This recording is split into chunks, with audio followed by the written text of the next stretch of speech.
An identifier is a name given to something like a variable or function. Scope determines where an identifier can be validly referenced by name. If we declare a variable at the top of a JavaScript file, the name of that variable can be validly referenced anywhere else in the same file. This is known as having global scope.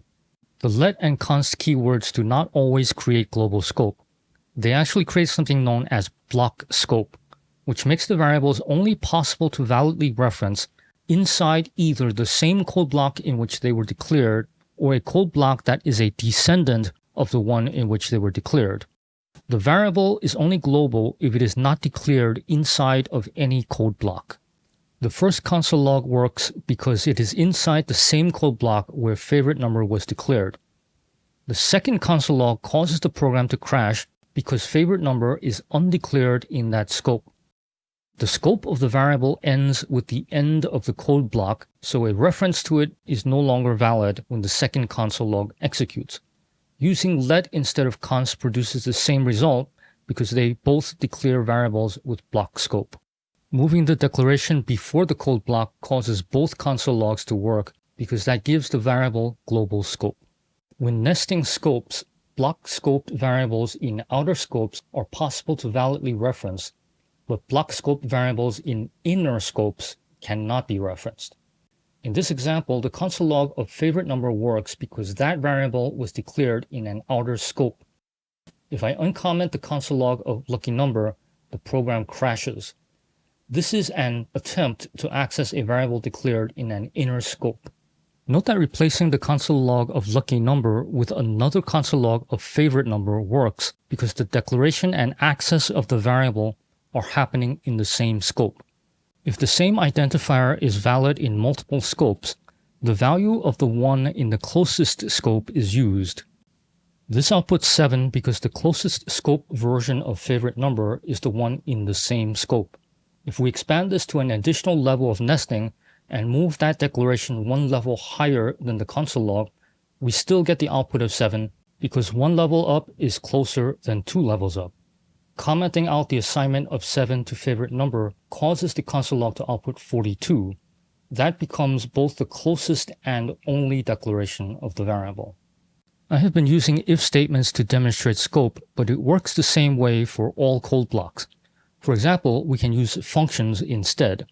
The favorite number variable is accessible inside the function in which it is declared because the console log and declaration are in the same code block. The second console log outside of the function results in an error because it is outside the function's code block. Function parameters have something known as function scope. They are accessible anywhere in the function in which they are defined, but they are not accessible outside of the function.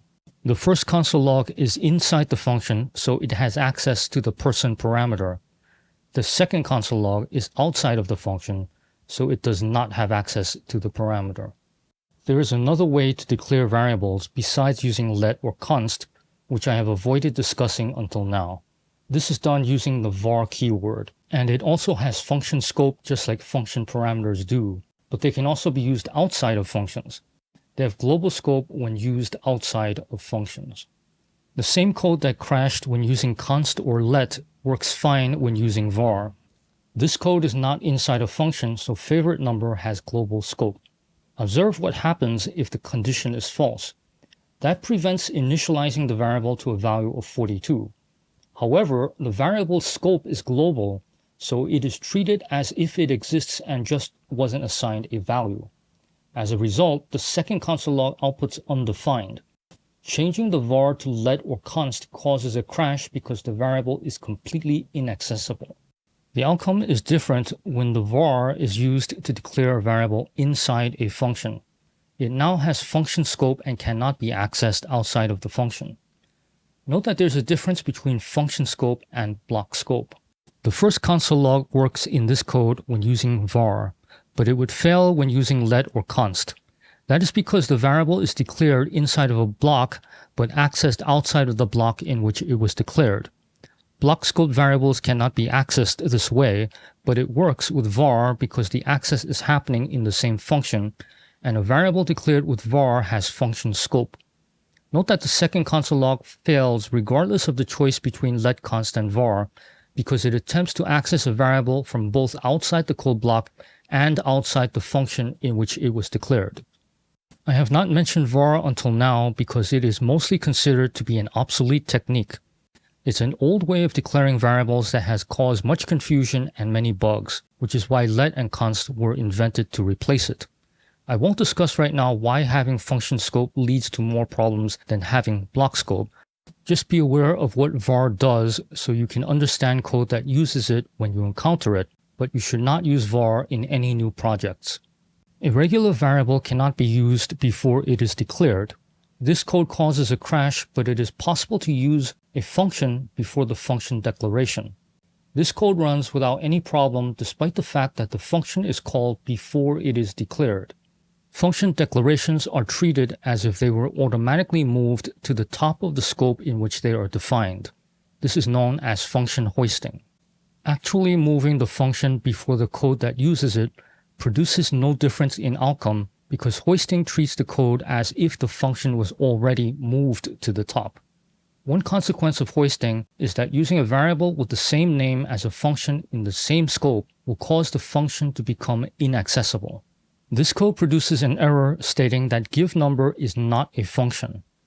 Hoisting causes the function declaration to go before the assignment of the value of 20. Since that assignment happens later, it overrides the original function definition, and the identifier is now associated with a number instead of a function. Removing the parentheses to output the value of giveNumber results in an output of 20.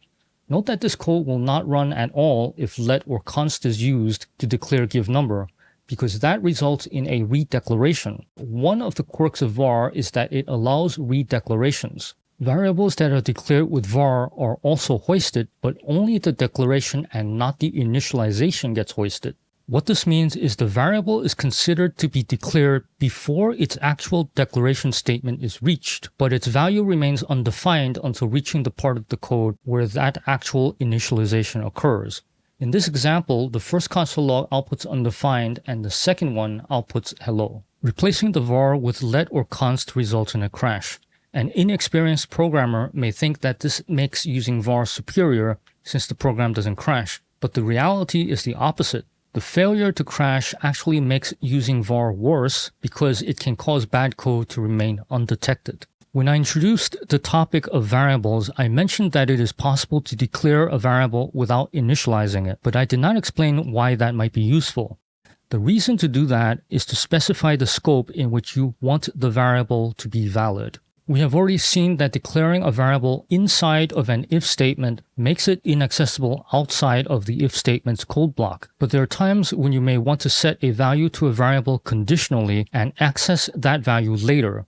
This can be accomplished by declaring the variable in the scope in which you want to use it, but set the value in an if statement's code block. This code outputs 7 because favorite number is true. The variable is declared in the same scope in which the console log happens. If the declarations happened in the inner scope, the value would be inaccessible. Note that using const also would not work because it also creates block scope variables. There is more to the topic of scope, but instead of dedicating another entire video to it, we will discuss it as part of other videos when the topic is relevant. Up until now, we have only discussed variables that can hold a single value. Next time, we will discuss one way to hold multiple values in something known as an object.